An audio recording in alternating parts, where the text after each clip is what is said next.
नमस्कार दोस्तों। मेरा नाम है विजय कुमार। आप देख रहे हैं कॉमिक्स पटारा चैनल को। दोस्तों, हम लोग कॉमिक्स पढ़ रहे थे बाकेलाल और भोकाल, और इसका पहला पार्ट मैंने अपने चैनल पे अपलोड कर दिया है। पहले पार्ट में मैंने इस कॉमिक्स को 25 पेज तक कवर कर लिया था। अब इस पार्ट में इसके आगे कहानी को शुरू करते हैं। तो फिर विलंब कैसा? इससे पहले कि मैं यज्ञ स्थल पर पहुंच जाऊं, मुझे खेचू मंत्र बोलकर भोकाल से इसकी शक्ति ले लेनी चाहिए, क्योंकि भोकाल शक्ति खींचने का ऐसा सुनहरी अवसर मुझे दोबारा नहीं मिलेगा। बाकेलाल ने तुरंत मंत्र पढ़ना आरंभ किया, और इसी के साथ ओफ, मुझे अचानक क्या हो रहा है? इसकी शक्ति खींच रही है, इसलिए इसे चक्कर आ रहे हैं। क्या हुआ महाबली भोकाल, आप ठीक तो हैं? हाँ हाँ हाँ, बस यूं ही थोड़ा चक्कर आ गया था।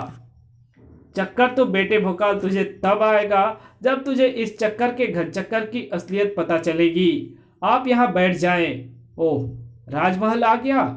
अब तो मुझसे जरा भी सब्र नहीं हो रहा। मन कर रहा है कि बस मैं सीधे विशालगढ़ पहुंचूं। लेकिन यह पता करना आवश्यक है कि मुझ में भोकाल की शक्ति आ भी गई है या नहीं। आओ बाकेलाल, यज्ञ स्थल पर आपका स्वागत है। भोकाल बाकेलाल को लेकर विशालगढ़ वाली खाट के निकट पहुंचा। बाकेलाल, कृपया खटासन ग्रहण करें। धन्यवाद भोकाल, आप बहुत करते हैं। कृपया इसके पीछे कोई भेद है? कृपया कर बताएं। विशालगढ़ में प्रत्येक व्यक्ति करता है। दरअसल हंसते रहने से अच्छा कोई दूसरा व्यायाम नहीं होता। इससे सारा दिन अच्छा बीतता है और रात्रि में नींद भी अच्छी आती है। तब तो मैं भी करूंगा, और यज्ञ में आए प्रत्येक महानुभाव से भी प्रार्थना करूंगा, वे भी जब तक यहाँ रहे प्रत्येक बात पर अवश्य करें। हम यज्ञ के श्लोकों के पश्चात भी करेंगे। अब मैं यहाँ से विशालगढ़ दुर्की होने के बाद करूंगा। इधर विकास नगर के वन में महाज्योतिषी कालकुंडली को हम सबका प्रणाम। तुम सब कौन हो? हम मौसम के शैतान हैं महाज्योतिषी कालकुंडली। जैसे मैं वर्षा के मौसम का शैतान पीलिया हूं, जो अपने स्पर्श से किसी को भी पीला कर देता हूं। और मैं हूं और मैं हूं जो मैं जिसकी ओर देख भी लूं तो उसे पीले पीले और पतले पतले लग जाते हैं, पटाखे भी छूटते हैं। मैं डंगर डंगर बुखार पर मेरी भी हुकूमत चलती है। और मैं जल कमीन, मेरे असर से किसी प्राणी में जल की कमी हो जाती है। इस स्थिति को निर्जलन कहते हैं। मैं फफूंदा, ज्यादातर खाने पीने की वस्तुओं पर लगता हूँ। मैं बुखारू, हर किस्म का बुखार मेरा गुलाम है। मैं लू लू भीषण गर्मी में लू चलाने का ठेका मेरे पास ही है। मैं सूखा, और ये भूखा, मेरा मतलब अकाल। हम दोनों हमेशा साथ ही रहते हैं। क्यों भाई अकाल? हाँ भाई सूखा। मगर तुम मेरे पास क्यों आए हो? क्योंकि महाबली भोकाल जो धासु यज्ञ कर रहा है, उससे आप ही हमारी रक्षा कर सकते हैं। वास्तव में मौसम की गड़बड़ियों से ही हमारा अस्तित्व है, और ये गड़बड़ियां मानव की भूल से ही पैदा होती है, जिससे देवता क्रोधित होकर एक तरह से इंसानों को उनकी भूलों का दंड देते हैं। जैसे इंसान पेड़ काटता है तो पर्यावरण का बिगाड़ होता है, और वातावरण में भयंकर गर्मी बढ़ जाती है। तब लूलू अपना प्रचंड रूप दिखाकर कहीं जाने ले लेता है। अगर भीष्म गर्मी पड़ना बंद हो जाएगी तो लूलू तो बेमौत ही मारा जाएगा। मैं जुकाम, खांसू और कपकपी, हम सर्दी में ठंडा मतलब कोको कोला, लस्सी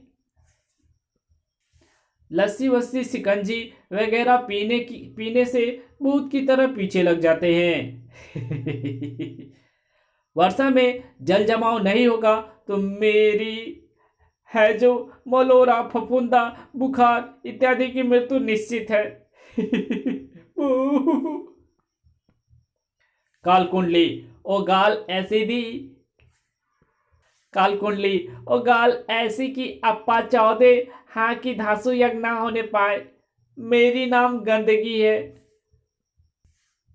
हमारे दो साथी नजला और बिसानु इस प्रयास में मारे भी जा चुके हैं, इसलिए हम आपकी शरण में आए हैं। हाँ, जल कमीन और गंदगी ठीक कहते हैं। हम सब चाहते हैं कि आप महाबली भोकाल की कुंडली की योग बदल दो, जो क्योंकि आप तो किसी की भी कुंडली की योग पलट देने में माहिर हो जी। महाबली भोकाल का जिक्र छेड़ते ही काल कुंडली पर जैसे दौड़ा सा पड़ गया। यो किट किट किट किट, दांत किटकिटाना, गुस्सा, क्रोध, भयंकर क्रोध, पागलपन का दौड़ा। जल कमीन, इसे क्या हुआ? एक बार मैंने इंसानों की बस्ती में एक खुजली वाला पागल कुत्ता देखा था। वो ऐसी ही हरकतें कर रहा था। फिर उसने जिसको भी काटा वो तुरंत मर गया। ये हम में से किसी को ना काट ले, थोड़ा थोड़ा पीछे हट जाओ। अगर इसे हमें ही काटना होता तो ये अपने कपड़े ना फाड़ रहा होता और अपने ही हाथ पर ना काट रहा होता। काटी काटी काटी काटी। ये तो अब तांडव करने लगा। मधुबन में राधिका नाची थी और हम नाचे बिन घुंघरू के पग घुंघरू बांध मीरा नाची थी। तब अचानक काल कुंडली शांत हो गया। तुम सब मेरा तांडव देखकर भयभीत तो नहीं हो गए? तांडव तो भयंकर ही था काल कुंडली। दरअसल भोकाल का नाम सुनते ही मुझे दौड़ा पड़ जाता है। वो मेरा कट्टर शत्रु है। क्या सच? फिर तो हमारा काम बन ही गया समझो। मैं खासू आपसे प्रार्थना करता हूँ काल कुंडली की आप भोकाल की कुंडली का योग बदल दें ताकि धासु योग विफल हो जाए। मेरी बहन सड़ाज भी यही कहना चाहती है। ता फिर और अप्पानु की चाहिए। ये तो मैं भी चाहता हूं कि वो यज्ञ विफल हो जाए, किंतु मैं संसार में भोकाल की कुंडली बदलने के अलावा शेष सबकी कुंडली बदल सकता हूं। और अगर मैंने ऐसी चेष्टा की तो मेरी ही कुंडली में मृत्यु योग लिखा जाएगा। यही सोचकर मैं उसका नाम सुनते ही विवशता और कसमसाहट के कारण मुझे दौड़ा पड़ जाता है और तब मैं सोचता हूँ तेरा की हो काल कुंडली। किंतु तुम्हें भी मैं निराश नहीं लौटने दूंगा। धासु यज्ञ को विफल करने के लिए झुकामुंडी और काटमुंडी ही काफी है। ये दोनों कौन है? ये हैं दो दैत्य, किंतु दोनों मेरे परम भक्त हैं। झुकामुंडी की कुंडली में मैंने ये योग डाल दिया था कि उसके सामने आते ही उसका शत्रु उसके आगे अपनी मुंडी झुका देगा। और शत्रु के अस्त्र भी झुकामुंडी के पास चले जाएं, किंतु झुकामुंडी उन शस्त्रों को स्वयं प्रयोग नहीं कर सकता, क्योंकि उसे कुत्ता खुजली रोग है। हथियार थामे या खुजली करे तब काटमुंडी आकर उस शत्रु का सिर काट सकता है। ताफिर हुन अप्पा ताफिर हुन भोकाल तक की हो। लेकिन इनके साथ एक समस्या है, ये दोनों जाएंगे अलग अलग। इधर धासु यज्ञ आरंभ हो गया। ओम धासु यज्ञ स्वाहा। बाकेलाल के मस्तिष्क में भी खुरापाती खुरक उठने लगी। बाकी बेटा, तेरी तरफ किसी का ध्यान नहीं है। निकल ले यहां से और कहीं जाकर इस बात से निश्चित हो ले कि भोकाल शक्ति तुझे मिल गई है। अरे बाकेलाल, कहाँ चले? अभी तो यज्ञ आरंभ ही हुआ है। राजा झापू के प्रश्न के उत्तर में बाकेलाल ने अपनी छोटी उंगली खड़ी कर दी। छोटी उंगली वाली लग रही है। वहां जाने का कोई फायदा नहीं। वहां पहले ही इतनी लंबी पंक्ति लगी है कि तुम्हें बारी जल्दी नहीं आएगी। मैं तो महल के पीछे वाली नाली में कर आया, तुम भी वहीं चले जाओ। चलो, मैं तुम्हें वहां का रास्ता दिखा दूं। मेरी भुने चने खाने की भी इच्छा हो रही है। कहीं से मिल जाए तो चने भी लेता हूँगा। अरे, ये तो मेरे साथ ही लग लिया। राजा झापू बाकेलाल को लेकर महल के पिछवाड़े वाली नाली के पास पहुंचा, मगर अरे, ये किसने लिख दिया? अभी तो नहीं लिखा था। देखो कितना बदतमीज है, दोबारा आ गया। ये जिसने भी लिखा है तुम्हारे लिए लिखा है, कुछ समझे राजा झापू? ये मेरे लिए नहीं लिखा हो सकता है, क्योंकि मैं दोबारा तो आया ही नहीं। इस बार तो मैं तुम्हें यहाँ लेकर आया हूँ, मैं इसकी लिखावट ठीक कर दूं। हाँ अब ठीक है, जब मैं दोबारा आया ही नहीं तो इसने लिख कैसे दिया? अबे मैं दोबारा नहीं आया, इस पर मैं बाकीलाल को लेकर आया था। राजा झापू, तुमने मेरा नाम वहां दीवार पर क्यों लिख दिया? इससे तो सबको पता चल जाएगा कि मैं भी यहाँ आया था। लेकिन जिसने भी ये लिखा है उसे ये बताने के लिए यहाँ पर यह लिखना आवश्यक है कि मैं दोबारा नहीं आया, बल्कि किसी को साथ लाया था। दोबारा आने का मतलब तो मैं बदतमीज हो गया। तुम चाहे जो भी सफाई दो राजा झापू, मगर ये नाम तो मिटाना ही पड़ेगा। मैं इसकी लिखावट ठीक कर देता हूँ। बाकेलाल, नाम मत मिटाना, अन्यथा अच्छा नहीं होगा। मैं नाम नहीं मिटा रहा राजा झापू, सिर्फ लिखावट ठीक कर रहा हूँ। हाँ अब ठीक है? दोबारा आ गया? अरे ये दोबारा नहीं आया, इस बार राजा झापू मुझे लेकर आया। दूसरे क्षण, लेकिन इससे तो सबको मेरा नाम पता चल जाएगा बाकेलाल। एक तो मैं तुझे यहाँ लेकर आया, तू मेरा धन्यवाद करने के बजाय उल्टे मुझे ही फंसवा रहा है। तेरी ये मजाल, जो पहले लिखा हुआ था चुपचाप वही लिख दे, अन्यथा तेरे रक्त से मैं स्वयं लिखूंगा। मुझे धमकाता है तो मुझे जानता नहीं, मेरा नाम बाकेलाल है। हिलना नहीं बाकेलाल, हिलना तो सिर्फ कोयला उठाने के लिए, अन्यथा तेरा परिणाम रक्त रंजित हो जाएगा।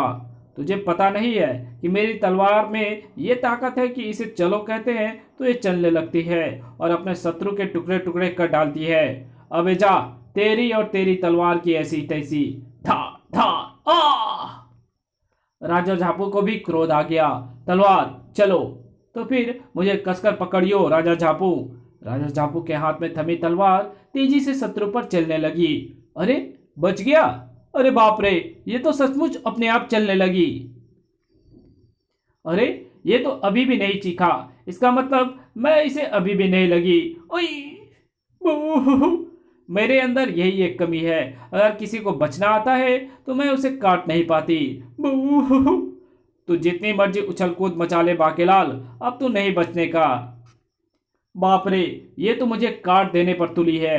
इससे बचना है तो मुझे बोलना ही होगा, भुकाल। दूसरे ही पल महागुरु भुकाल की तलवार और ढाल बाकेलाल के हाथ में प्रकट हो चुकी थी। अब बाकेलाल बन चुका था महाबली बाकेलाल। महाबली भोकाल की प्रलयकारी तलवार और ढाल तुम्हारे पास? ये क्या किया? मुझे छोड़ क्यों दिया? छोड़ते ही मेरी धार खुरदरी हो गई। अब कहाँ गई तेरी सारी हेकड़ी? बोल, कर दूं सिर कलम?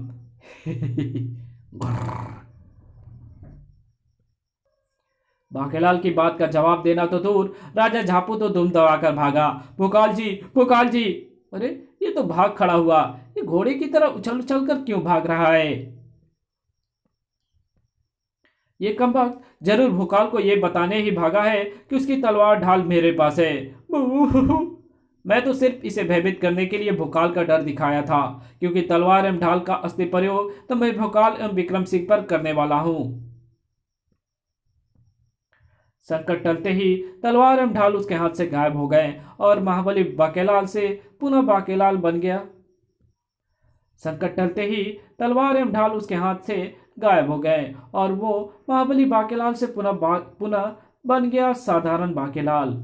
अब इससे पहले कि महाबली भोकाल को भी ये रहस्य पता लग जाए कि उसका भोकाल शक्ति मेरे पास पहुंच चुकी है, बेटे बाके तो फिलहाल यहाँ से होले दुड़की। उधर धासु यज्ञ की सुगंध चारों ओर फैल चुकी थी। वर्षाम ऋतुम देवतम प्रसन्नम, ग्रीष्म ऋतुम देवतम प्रसन्नम, शरदम ऋतु देवतम प्रसन्नम, पतझड़म ऋतुम देवतम प्रसन्नम, प्रसन्नम तो वतनम अप्पा फिर से यज्ञ करणम स्वाहा।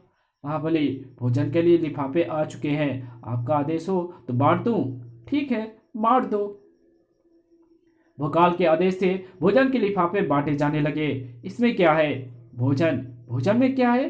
200 में से 2 कचौड़ी, 2 रोटी, ढीठ की सब्जी, अबूक के चावल, चटनी, 1 बर्फी, 1 लड्डू और 1 पतीसा।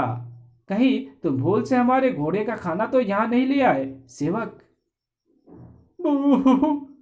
नहीं श्रीमान, ये भोजन आपके लिए ही है। सब कुछ यही बैठे बिठाए ही मिलेगा, मगर ये ढीठ की सब्जी और अभूख के चावल तो पहली बार सुने हैं। ढीठ की सब्जी खाने से इंसान किसी भी मोर्चे पर ढीठों की तरह डटा रहता है, जैसे अभी आपको पूरे सप्ताह भर यही खाटे पर डटे रहना है, और अभूख के चावलों के सेवन से भूख अधिक नहीं सताती। तुमने भोजन तो दे दिया, किंतु जल कौन देगा? अभी ऊपर बादलों से बरसेगा, मुंह खोल कर रखना तभी।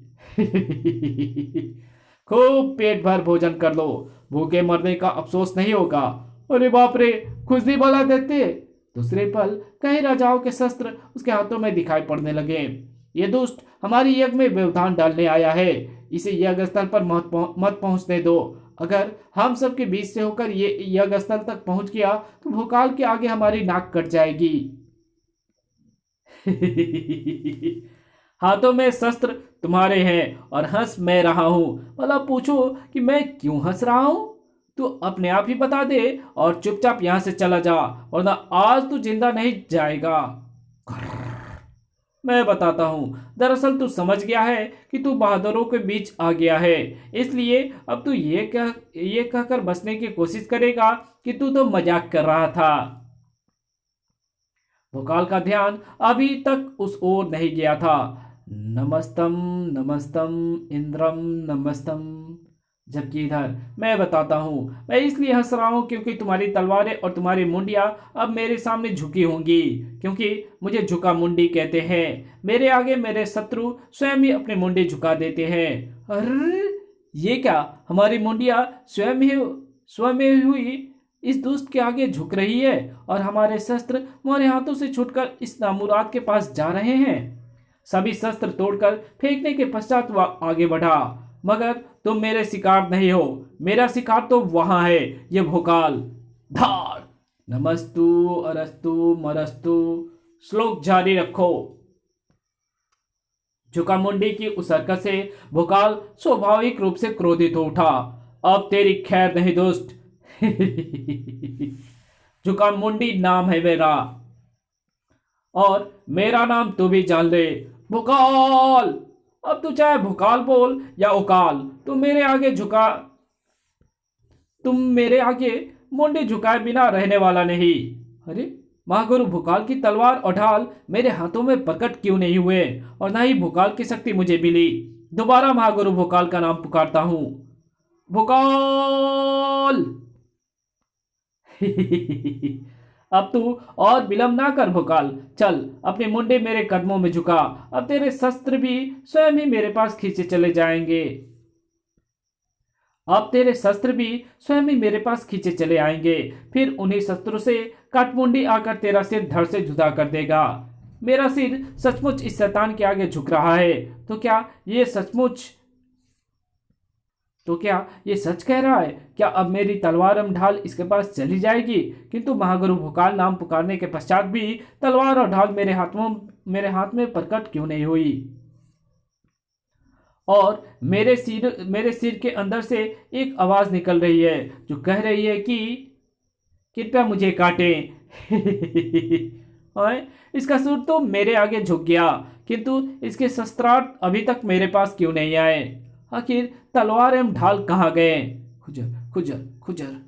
तभी राजा झापू दौड़ा दौड़ा वहां आ पहुंचा। महाबली भोकाल, आपकी प्रलयंकारी तलवार एवं ढाल भोकाल सब पुकारने पर बाकेलाल के हाथ में प्रकट हो गई। क्या? बाकेलाल के पास? मगर महागुरु भोकाल की शक्ति बाकेलाल के पास किस प्रकार हस्तांतरित हो गई?